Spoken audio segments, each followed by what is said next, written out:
God, you can keep talking. We're waiting for Anthony Joshua. I mean, I've never seen a man take so many photos.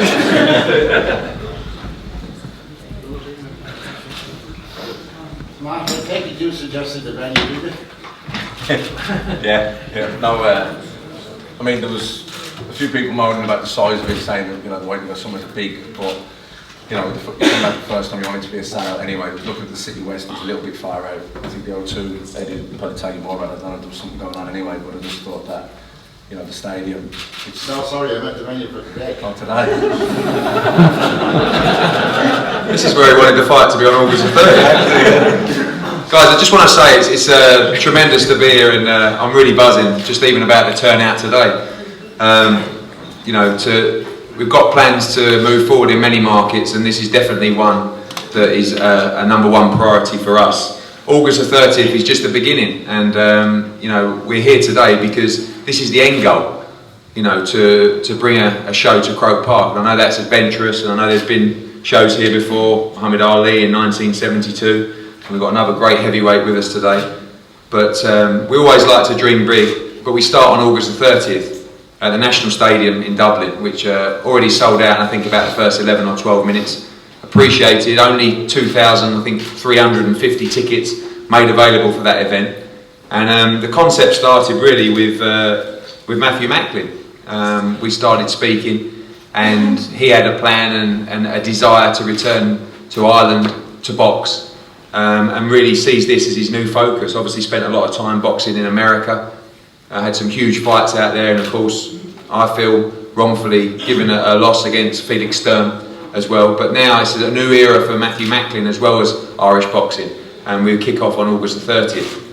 I'll talk a little bit more about Matthew's plans and where we're going with that, and some exciting news and some developments. Just to introduce everybody on the table.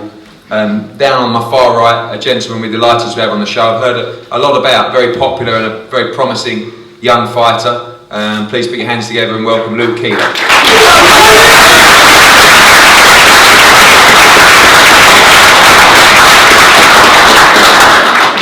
On my far left, a gentleman who we've had on a couple of our shows before, always been entertaining, got some very entertaining fans as well. A lot of them woke me up last time we were in Belfast when he fought Andy Lee. And gave Andy Lee a great fight. I mean, you know... Was him up there. Was it? I sent you the bill. It was about 20,000, I think. But he gave Andy Lee a great fight at the Odyssey Arena, and many felt that he could have got the nod that night. And, you know, although I don't know him too well, when I have been out to see Matthew in Marbella and the new setup out there, someone who's working very, very hard, and I think someone you might see something a little bit different from. So please welcome the pride of Dublin, Anthony Fitzgerald.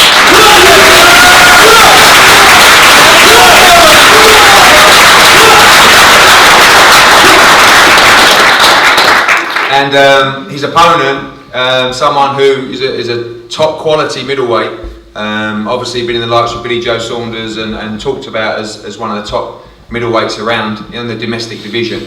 I think this is a great fight. You know, it was one of the fights that a lot of people asked me to make, and it's great when you sit down and you talk to the fighters and you talk to the trainers, and the fight gets made in about 10 seconds.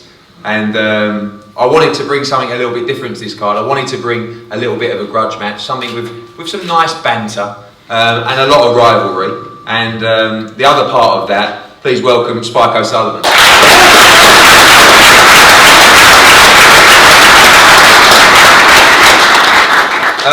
We've developed a great team at Matchroom, and I'm very, very proud of all the fighters that we represent. One person in particular I feel can be a huge force in world boxing for many years to come. And it's not very often, I won't embarrass him too much, that you get a fighter who I believe can take not just boxing in his own country by the scruff of the neck, but boxing around the world and the sport as a whole. Someone that can really change the face of the sport, someone who's humble, someone who works so hard. He's already achieved a huge amount as an amateur, winning that gold medal, and now 8 wins, 8 KOs. Ladies and gentlemen, I'd like you to welcome, who I believe, the future heavyweight champion of the world, Anthony Joshua.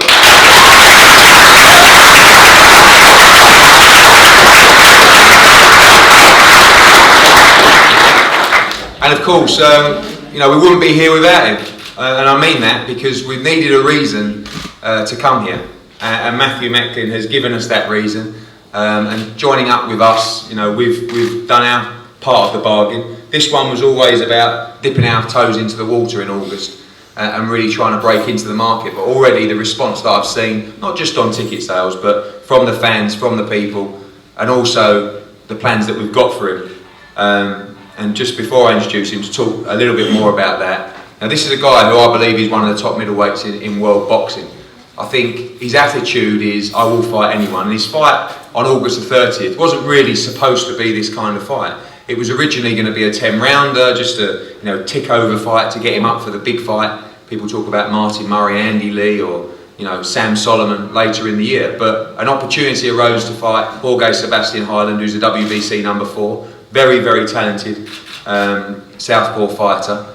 And Matthew just, again, pleasure dealing with people. It doesn't even take thought. It's, yes, this is the right opportunity for me. It's a tough fight, but I'll take it. And having spoken to Fitzgerald-O'Sullivan, we made this fight an official eliminator for the WBC's title. Hyland is the international champion. Matthew will be walking into the ring first. I don't know if I told you that bit, but sorry. And that's good. It's part of the challenge. But ultimately, the number 1 spot is held by Martin Murray. And I believe victory over Hyland will see Matthew Macklin move up to number 2 in those ratings, which could lead to a final eliminator against Martin Murray for Miguel Cotto's WBC middleweight belt. So very exciting plans. Obviously the Andy Lee fight is one that's out there, but we're doing our own thing and we'll plot our own future. So I think we all deserve a big round of applause for, like I said, the reason we're here, Matthew Macklin.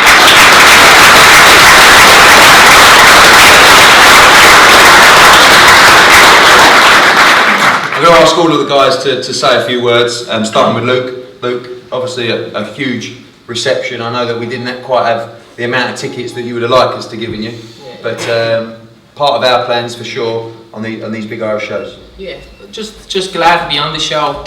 Great opportunity, and hopefully it just continues. Hopefully it keeps going, and Eddie stays in Dublin and runs regular shows, and we can all go on the back of the success of Matthew and go our own way. That's basically it. And thanks for everyone coming. Thanks for everyone who bought tickets to the show.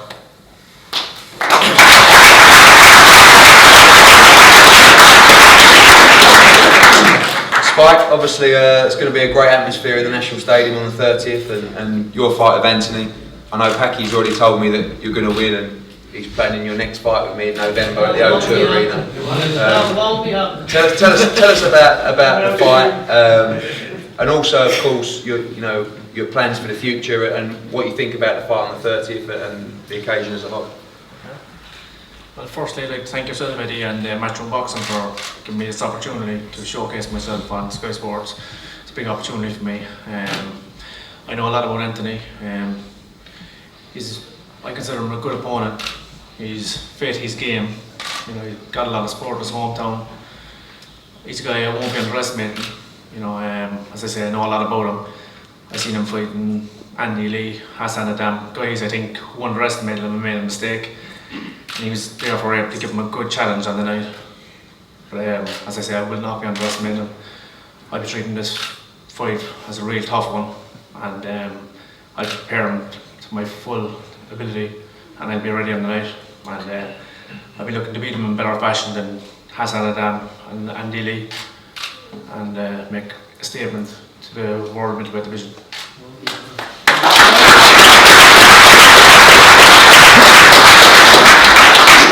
Anthony, obviously, like Spike said, you've mixed with some world-class middleweights, and this is a big opportunity again for you on a big stage. I wanted this fight 5 years ago, and Pascal didn't have it. Spike didn't have it.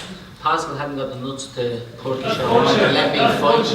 It's not bullshit. It's not. It's not. I went to Cork. I asked for the fight. Spike says yeah. You said no. It'll never happen. It'll never happen. Yes, you did. Don't be telling lies now, Pascal. Look at you like to know you over there. Your nose is getting big. I'm gonna give it over. Give it over. You know exactly. My dad was there. And you start roaring into my face, you did. You said, it'll never happen, it'll never happen. And then when you see me dad, you nearly went to the toilet in your trousers. And you went by me then and you were talking to me dad. Now give it over. Yeah. Because you went by me, your face dropped, you thought I was there on my own. So you did. My dad is there, so you did. So I offered this fight. I've always wanted this fight. I've called them out on the numerous occasions and I still haven't got the fight. Thanks to Eddie, Matthew.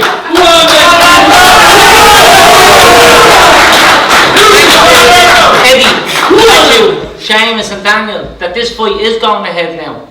Because when you did offer me the fight, you offered peanuts. What did I offer you? What did you offer me? You offered me $2.5 grand. And I I asked. knew I should have offered you less.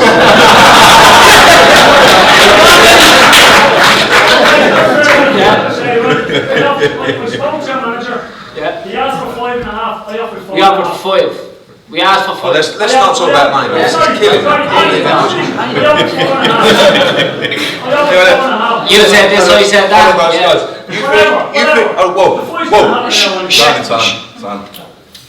You're going to carry on what you've got to say, and then Pascal can say his bit, but talk about the fight first, please. Well, I'm looking forward to the fight and I want to thank you all anyway for getting the fight on.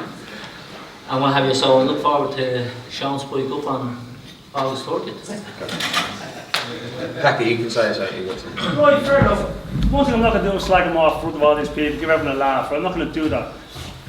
When he asked for a fight in Cork, I said to his manager, Don, that the fight can't be made, make me an offer. He never made me an offer. You call up the fight, fine, we make the fight, but fights aren't made like that, should they not? Guy calls one guy out, no, hold on. No, they're not. There's no offer made. There was no money offer made to us. Okay, right, fair enough. Now, another thing too, you should notice, I offered 4,500 for you to fight. Yeah. Not 2.5. I was over 2.5. Not by me. Not by me. And on the night, by the way, I was told you want 11. Yeah. That is. Eddie. So, no, that is fact. That's not like fiction, that's fact. 4.5 he offered for you and he turned it down. Okay, well, He turned it down. the great news. It was. No, but that's what happens when you overpay people. I mean, it's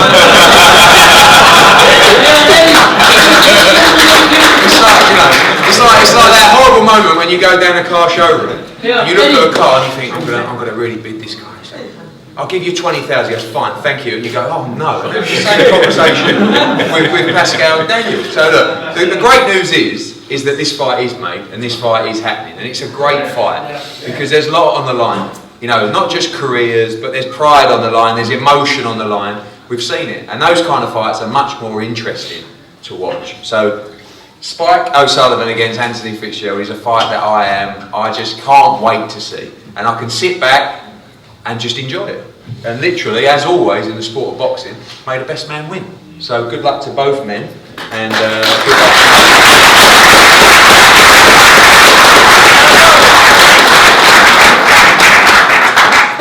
One thing I should say about another great fight that will be broadcast live on Sky Sports on this bill is Belfast's Luke Wilton against our Commonwealth Super Flyweight champion Khalid Yafai, who I believe is a future world champion as well, and that is a great fight as well, and another big fight.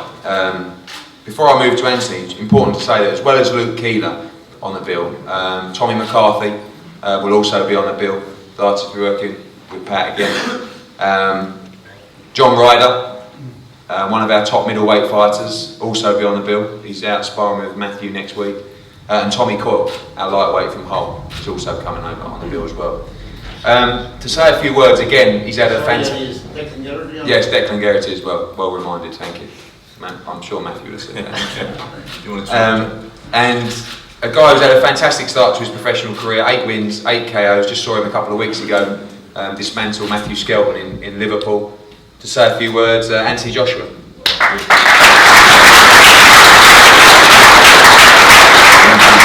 Firstly, thank you guys for having me. Thank you, Eddie, for the opportunity as well.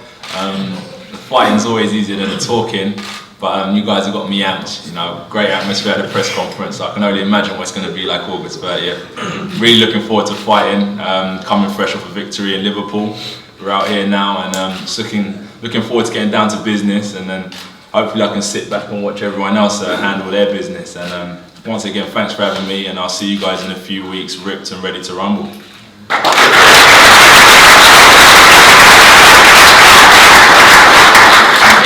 Anthony's fight and we talk about step-ups. I believe Skelton was definitely a step-up. He was dismantled.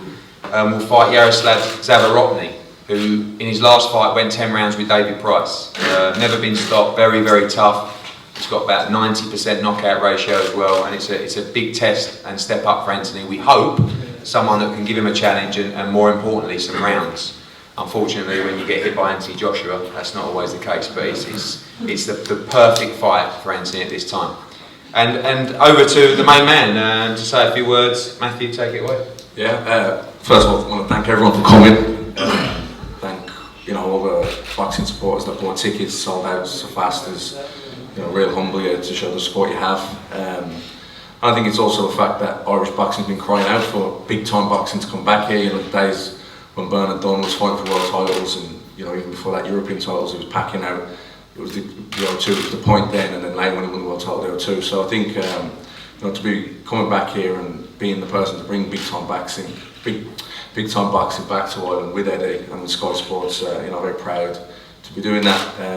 From your own point of view, then moving forward, like Eddie touched on before, we was initially looking at a 10 round comfortable enough.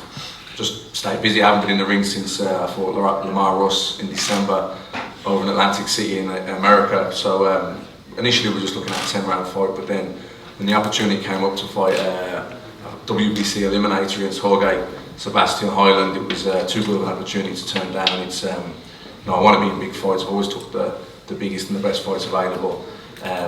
Always been prepared to fight the best. When to be the best, you have to beat the best. And this fight throws me straight back in the mix. I want to be fighting for world titles. I've proven I'm world-class middleweight. I was unlucky not to get the decision against Felix Stern back in 2011. I was very competitive with Sergio Martinez right up to the end. So I'm not so competitive against Gennady Golovkin, but I think he's proven he's a level above the rest. I think I really believe that Golovkin is probably, aside from Mayweather, the best fighter in boxing in any weight division. But this fight, like I said, is fair play to Eddie. He's lived up to his part of the bargain. He's delivered an official WBC eliminator. I have to go in there to do my thing. I have to be a proper fighter that's coming. Like you say, he's the WBC international champion. He's not coming here to make up the numbers in the return of the MACK show. He's here to win a fight, beat the biggest name. I would be the biggest name in his career, and it would really catapult him into the mix. So there's a lot on the line. It's a proper fight. I can't wait to box back in the stadium. It's the real home of Irish boxing, and I think August the 30th is going to be, certainly atmosphere-wise and from career direction-wise, it's going to be a pretty special night.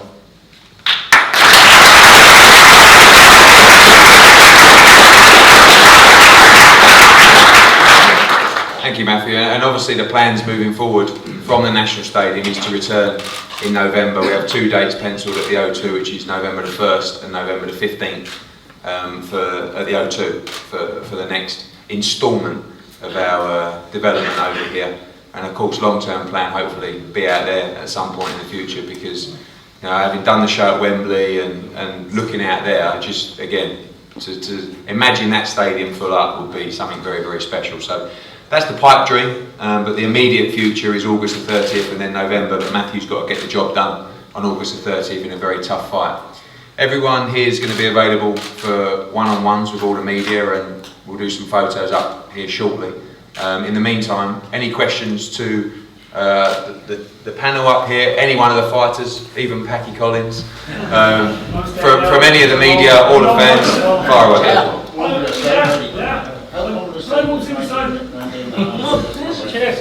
So they get to how come it's taken us 19 and a half years to come back to the South? I think that really, don't forget, we've only returned to boxing, through myself as a business in the last sort of 2.5, 3 years.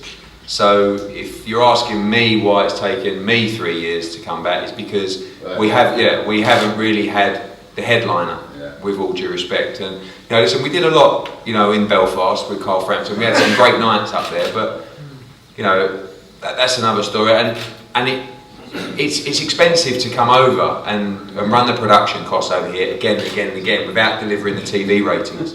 And unfortunately, we weren't. So we had to be creative, and we had to box in Nottingham and Sheffield, and that was great. But now I think we've got a ready-made headliner and a ready-made ratings puller in Matthew Macklin. So that'll be the difference. But the proof will be in the pudding on August the 30th. We know we've sold out. We know there's a huge amount of interest. But will there be the viewing figures on Sky? Will there be the interest of the mass audience? And that will inevitably tell us a lot about our development here. We know the short-term plan. So that would really determine the long-term plan, yeah. I mean, and I'm not expecting, Rome wasn't built in a day, so I'm not expecting us to go out there, and that's why we've gone to the National Stadium. You know, we just didn't know. When we sold out in 9 minutes, and I know it's only 2,500, but again, I think we could have done a very, very good crowd at the O2 for this show, but we can do that next time. So the immediate future, which is nailed on, is August the 30th and then November. The long-term future will really depend on how these shows are taken in by the mass audience and not just by the people here. We know they're going to be very popular here, and that's very, very important to us because the atmosphere that's put across on the channel is something that's very important to the look and the feel of the show, which will in turn lead to the ratings. And that's one of the reasons we brought this gentleman out here, because you know he's a ratings puller as well. But you need great fights and you need great names, and you know we've got a great mixture of that on this bill. We've got great young prospects from Ireland. We've got a domestic grudge match between Fitz and Spike. You know, we've got an Olympic heavyweight champion. We've got a Commonwealth title between two great young prospects. We've got a world title challenger looking for another world title. You know, so it's a bit of everything. So we hope that it's going to be very successful. But again, when you walk into just here today into the room, it's got the buzz. You know, it's like Belfast. It's like Glasgow. It's a fight city, and it's a pleasure to be back here. Yeah, and for me personally, fighting at the Croke Park is the ultimate dream. I mean, Jerry, you know yourself, and Kevin, I played underage child in Tipperary under 14, under 16, spending all the summers. Can't be harder to win a European title. Exactly. So, you know, for me, having boxed at Madison Square Garden on Paddy's Day, that was pretty special against Martinez. It would have been more special if it had won, but you know, it was special nonetheless. And you know, that they were things that you're starting your career. Boxes you want to achieve, things you want to achieve, and that was one of them. But I mean, the ultimate dream for me would be definitely fighting for defending a world title out there in Croke Park. Never got to play there, play out in there in the end because I focused on when I got 15, 16, started focusing on boxing more so. But I want to thank Lark Corbett, who's in the crowd also, for coming up, being Tipperary Highland Star. So for now, I just have to leave Croke Park to him, but eventually the dream for me would definitely be defending a world title out there on that field. So you're going to tip, you're not thinking of that there in the jersey. That's a represent. What's the logic behind fighting for a WBC regional title with Cotto as their champion and like a long time mandatory in Rubio, like they're like enforce mandatory anytime sooner? Like they're notorious like for not following their own rules, and it's not like well, we've got a very good relationship with the WBC. So, and when we spoke to Maurizio, we told him about plans, and it's not just the Cotto fight. The Martin Murray fight is a big fight, and when you're number 1 and number 2 in the WBC, I'm not talking about fighting Miguel Cotto this year. I'm talking about potentially trying to push a position where middle of the next year you could fight for the WBC title, and it might not even be Miguel Cotto by then. The WBC is not a direct focus for us. Any world title is a direct focus for us. But if we can grow things over here and we can get the attraction, we can bring a champion like Sam Solomon over here. We can bring Kid Chocolate over here, Peter Quillen. Well, because it depends if the money's right. It's all about money. But if you're in a stadium when you've sold a couple of thousand tickets, you're never going to bring Peter Quillen or Sam Solomon over here. If you're in the O2 with 10,000, you've got a great chance. If you're out here, it's a no-brainer. So it's all about building. But I wanted to have a fight, and this is really down to Matthew more. He wanted to have a relevant fight against a proper fighter. And Highland he's a champion defending his title coming here. And one's number 9 in the WBC, one's number 4 in the WBC, and it's a great opportunity for both of them. But it's a real fight. You've seen the boxing going on in this country. We have the national stadium, and we need you. You're the person we need. But we need to be boxing in Croke Park, in the O2 stadium, not in the national stadium. There's thousands and thousands of people that are going to be let down now if they watch the television. We want to go into the event and see the atmosphere there a few weeks ago. Steve Collins was here years ago. We went down to Mill Street. You couldn't get a ticket. the boxing party quiz, you couldn't get a ticket. These are huge events that you should be pushing for, not the national stadium. The national stadium is outdated, it's too small. These boys are fabulous boxers. They need huge crowds. You can do it all, you can do it in Sheffield, you can do it in England, anywhere in England, you can do it in Las Vegas. Dublin is the place for boxing. You have to push it a little bit more, and the press has to push it a little bit more. Because when the boxing goes on here, and when it's finished, there's a little article in the back of the page, or it's on the news for a split second. You're the man that has to be pushing this, not the tools. You're the man that's on the television all the time and talking. You've got to get the press to push this. You should be going into an arena where there's thousands of people. Were you funded? No, I'll answer that. It's fair. Listen, I love the passion. You're quite right, but this is part of a longer term plan. And what you don't do, with all due respect, and what I've learned as a businessman is you don't, and excuse my language to the ladies, but you just don't go balls deep without knowing the market. Okay? No, I don't know the market out yet. We do. All right. Well, okay. I'm glad you're an expert in that respect. No, but you say you are because we don't know the market, and what I do know is I've created an event with a lot of interest that people, correct, will not be able to get to. I'm sorry about that, but I don't know whether this show at the O2 would have done 4,000, 5,000, 6,000, 7,000, 8,000, like 10,000. But you're nodding your head. If you want, you can guarantee the gate for me and we'll switch this afternoon.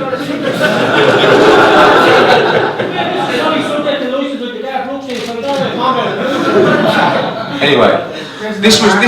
I think the best answer for you is this was put together quite quickly, okay, and with a promotion, especially over summer. And I've got to tell you, as a promoter, a date in August. One is very unusual for Sky to go along with, but two is very, very difficult to sell. Okay, so what I didn't really want to do was to put all my eggs in one basket and go for gold at the O2 in August, selling over the summer where a lot of people are away, without proving our product and proving our brand. Let the people see what we're trying to deliver, let people see how good the shows are, and then we can go back and fill the O2 in November. And we will be back in November, and one thing you can guarantee with me, I will push the granny out of Irish boxing, and I will make sure we get absolutely every last drop out of it that we can for the people, for us as a business, and for these fighters as well. But what we can't do is go in with a date that's less appealing with short amount of time, you know, because, and no disrespect to Macklin against Highland, and you know, when we go to the O2, the bill will be much, much stronger than this. And I'm talking about Matthew Macklin against Andy Lee. I'm talking about Matthew Macklin against Martin Murray. Big, big fight. So you will get your wish, but you just have to trust us as well to do what I think we're very good at, and we will deliver for you in droves. If I see you...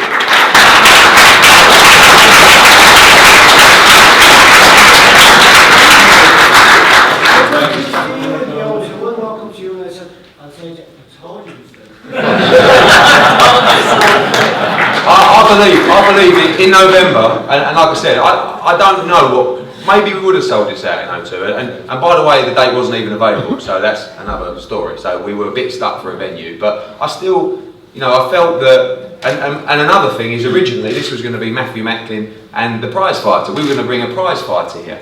So I didn't want to go, you know, and then all of a sudden it was, no, you know what, we've got so many fighters on our books, we need to get Anthony out, we need to get KA fight, what, we can make Spike against Fitz, and it just snowballed. Yeah. So we were already committed, and one thing I know, what we'll get in the National Stadium is we'll get an incredible atmosphere. And maybe 4,000 or 5,000 in the O2 might not have given us the same kind of night. So we'll be there, we will be in the O2 in November, and I'm sure we will fill it. And you can buy me a pint of Guinness and I'll buy you one back. And have a great night.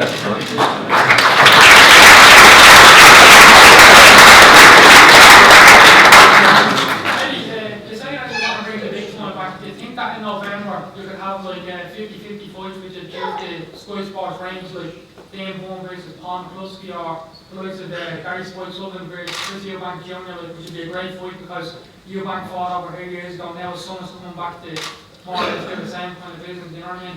Yeah. I mean, look, 50-50 fights are always important. I think you've got one in Spike and Fitz, and some obviously fancy that they're going to win, and etc. etc. I think Yafai against Wilton is a really interesting fight. Yafai's coming out of his comfort zone. He's coming over here. You know, Wilton's going to bring plenty down from Belfast. Anthony's in a big step up, and actually Matthew's in a really tough fight. So, you know, I think long term, you know, Matthew Macklin's only going to be in 50-50 fights anyway, because that's the level he's at and that's what he wants. It's never easy. Talk about Chris Eubank Jr. He's promoted by his father, very well, and what are you laughing at? And the fight against, you know, the winner of those two, you know, not just Gary, the winner of those two is a great fight. But I'm not sure that he's gonna want to come out into someone's backyard and take that fight. I don't know. I can't speak for him. What I do know is that, as always, when we move into a new market, we need people to come with us, and I'm talking about fighters. So all Irish fighters, you know, not just Luke, but Declan and Tommy McCarthy, and from all over the place. And also, the winner of Spike against Fitz is 100% in a big fight at the O2 Arena on November. You know, so Irish boxing's got the chance now to come with us, and people have got to stand up and they've got to win. And if they do, they're going to come along for a very exciting ride.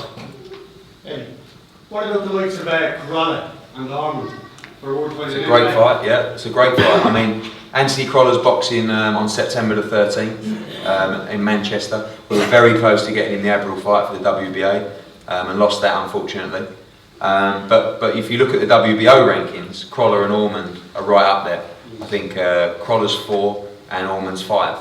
So there's a fight, and if they're talking about Terence Crawford moving up, he's going to fight Beltran, but then he may move up. You know, that could be a fight, either a final eliminator or for a vacant world title. But you know, Stephen Ormond's a great fighter. You know, and again, could Ricky Burns, Stephen Ormond. There's so many great fights in that division. I mean, I think Ricky will move up to light welterweight. But even you look at the lightweights that we have in our team, not just Anthony Croller, but Kevin Mitchell, Tommy Coyle. You know, and outside of that, you know, the likes of Derry Matthews obviously lost to Ormond in Liverpool, looking for a rematch. But Ormond could definitely be part of the mix. You know, I don't know his position, but he's a talented fighter. Same the point in November, Andy. Eddie, very well. I know you're a man who needs to speak with sport, and you know, obviously TV ratings, ticket sales speed is quite important to your business model.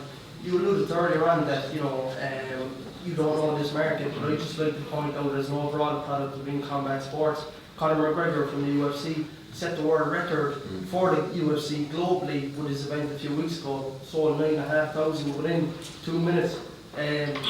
Just on a positive note. Secondly, if you see the TV ratings that you anticipate to actually see matched with the demand for ticket sales, what's the likely chance you'll put Matthew in with Andy Lee potentially in an event one day on this island? Yeah, that's definitely in the short-term plans. I mean, the long-term plans is to go and win a world title. But Andy Lee is definitely a fight that is attractive, and that's a real strong possibility. I'll say that the likelihood is Martin Murray or Andy Lee in November, unless we can bring a world title here. And if we can, that will take priority, of course. I would say that UFC, my own personal opinion is that the two markets are very different. Yeah, listen, no, the UFC is a fantastic brand and a fantastic product. All I'm saying is, I think they're two different markets. It's one's UFC, one's boxing. They don't always intertwine. But what I saw at the O2 on the UFC night was incredible. The atmosphere was unbelievable. I'm not the biggest UFC fan in the world, but you didn't have to be, because they had for the first time a decimal rating system put in place to measure the noise level. The Crown of Ireland set the actual noise level pound for pound out of any country, Brazil and Mexico or anywhere in the world. I think they did that in the darts, didn't they? The City West. We started that, and that's actually something that's a good point. And Kate Taylor's winning the Olympics. We're here, you know. Don't forget, He holds the record, 113.5. But darts, you know, we hear often with the darts, and the atmosphere is always fantastic. The bottom line is, what you have here is plenty of passion, and when you mix passion with a great sport, you can't lose. So I think we're on a real winner here. I think it's a great opportunity for us, for Irish boxing, for the fighters, and it's going to be a great journey. But you know, as a promoter, and you can see it here today. I mean, look, there's more people here than I've had at some shows in the past, you know. So, but when you're here and you see the passion, people are excited, and that makes you want to come back, and that makes you want to make sure, my promise to that gentleman out there, we will be pushing it, and the plans don't stop. Appreciate it. obviously you're bringing the boxing back to Ireland, yeah, but you obviously have to think of the money boys and you're going to be in the point depot. Because the last 2 fights that were in there, obviously, as soon as somebody wins something, the ticket prices go straight to the roof. Some people can't afford it. Obviously, that's what we have to look at as well. We know, because of our involvement in darts here, and again, darts is a different market to boxing, obviously, but we're quite conscious of our controlling over price points for our shows. I think that you know, the price points for the National Stadium will be very different to the O2 pricing, because there's not really a bad seat in the house. So as we move to a bigger stadium, there'll be tickets for everyone. Like obviously, I've got lots of boxing matches. Seen Angle boxing loads from Spike, loads of them. Okay, the last 2 fights in Belfast from the Green Man, very, very poor. The price of the tickets now are at that going to the roof for ringside and stuff like that. Just not that I'm putting a good show, just the people that bring it over are just mediocre companies. The last fight was all knockout. Jennings, you're from Ballyfermot, you can bonk in. I don't believe you ever paid for a ticket in your life.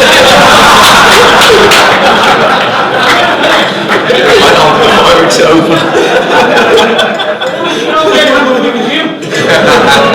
We're going to Belfast now for the fight in September as well. Yeah, for that one, yeah. All I can say to that show you're talking about particularly. I'll look you back in that by the way. Yeah, thank you, appreciate that. But sometimes, and you know, as a promoter, you've got to make the numbers work. And to bring Kiko Martinez over, they're making a big investment. So you don't want to hear that as a fan. I'm just trying to. I obviously know that. Yeah, I know. Give you a great scrap, but the fact of the matter is, the ticket prices for the Army Joe show, if you want to go, oh yeah, there you go. There's 150 quid or something. It's very important to us to make sure there's something for everybody, and there will be. You want people to be able to go. If you're saying you want to bring it back, people want to be able to go to the foot. They want to be able to afford it comfortably. They may bring their kids along. Not the young kids, but you're saying in general. Give me a chance. I haven't even had a show there yet. This one, it's noted. It's noted. Come on, guys. Just from that, you great commentary the other night, and just you said there you're going to be sparring with John Riley, who's a tough customer himself. Yeah. He's going to set you up for the Highland fight. Have you any predictions for that fight? No, just that he's never been stopped. He's mixed in World Level 4 Sebastian Zabik back in 2010 in Germany, close fight. He was only 22 then, he's 26 now, so you know, I presume he's definitely improved. No, he's a good southpaw jab. He as the fight goes on, he likes to stand and trade. I think I'm definitely the biggest puncher he will have faced. So, you know, like anyone I fight middleweight division, I catch them clean. I've got the capability, I will stop them, but I'm not looking at it to get the knockout. I'm just looking to win the fight, because it's a proper fight. He's WBC international champion coming over here, so he's actually ranked above me in the WBC. So it's a proper fight, and that's how I'm treating it. You know, John Ryder will be great sparring for him. John's a brilliant fighter in his own right. He's only lost one, which is very close to Billy Joe Saunders. So I'll be very much battle hard and going in. Be great sparring. I don't know if it's John on the bill as well. Yeah, so it's great preparation for him as well. So Highland's a tough fight. He's like I said, I don't want to keep repeating it, but it's a proper fight. It's a world title eliminator, and I'm excited about the challenge. I'm excited about boxing at the stadium. The first title I ever won in boxing was at the National Stadium in 2005, the Irish middleweight title. So on my 23rd birthday. So definitely going to write your book. Oh, definitely. Everyone's book. And then I fought your boy Campus there. Rafael Pintus, and every time the atmosphere is exceptional. Like anyone who hasn't been, saying to Eddie, it's the only purpose-built boxing venue in the world, and the atmosphere is special because there's not a bad seat in the house, and it's a very intimate atmosphere. You walk up the steps when you walk into the National Stadium, you think, this doesn't hold 2,000, this only holds about 400 or 500, but it's just the way it's built, and the atmosphere is exceptional, and it's a proper fight. There's 50-50 fight with Fitz and Spike, Anthony Joshua, future heavyweight champion of the world on it. I'm in a proper fight, a world title eliminator, so I think it's going to be, the atmosphere is going to be absolutely electric.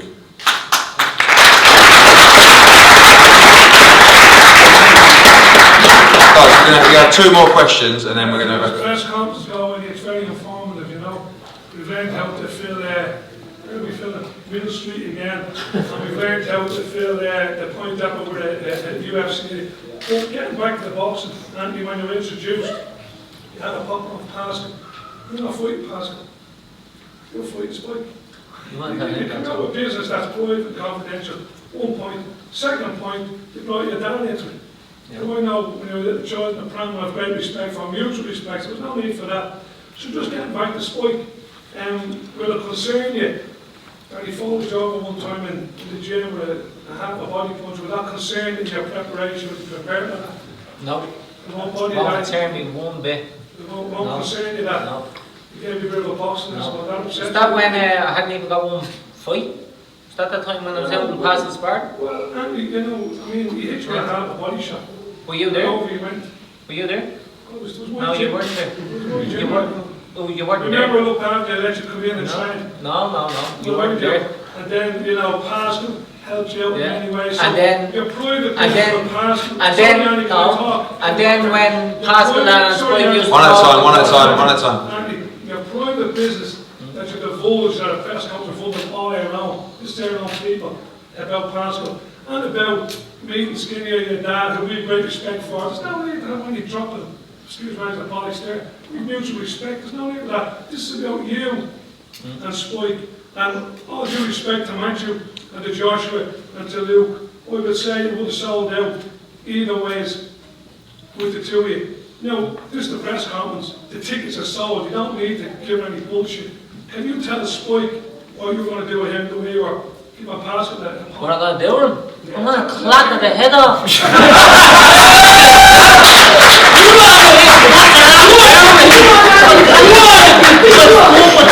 Tell him I'm going to box the ears off. There's the 4 years of waiting until the look, there's not the frustration you have. No, it built up a little bit, but now with new training and all changes, just calm me right down, you know, just chill.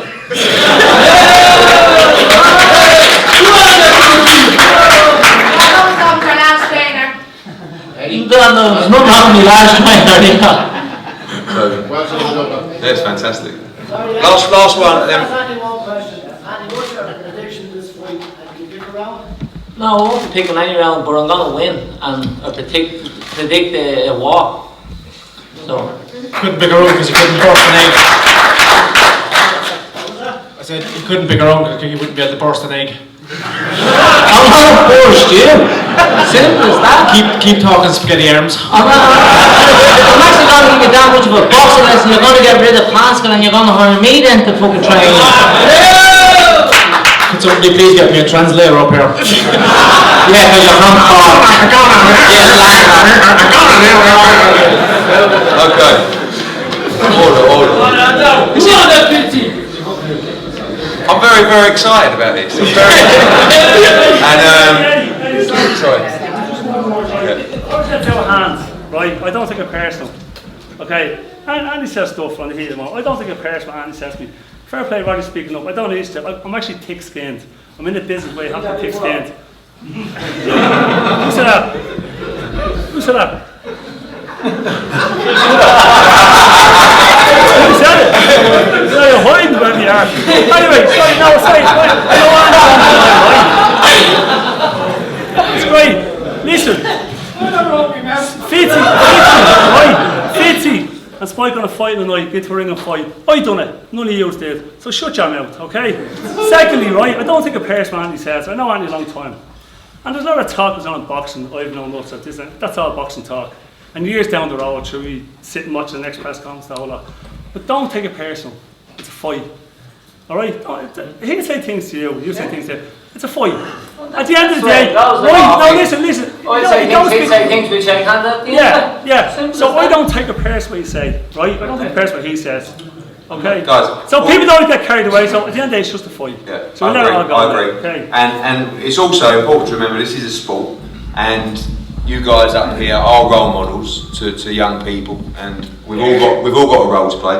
I've seen nothing today that's overstepped the mark. I hope you haven't either. No. Our school fighters is always to respect each other, respect your opponent, and respect the sport. So now we're going to have a nice photo of everybody, all the fighters, and then we'll have a little head-to-head with absolutely no fun and games at all. We can save that for the weigh-in.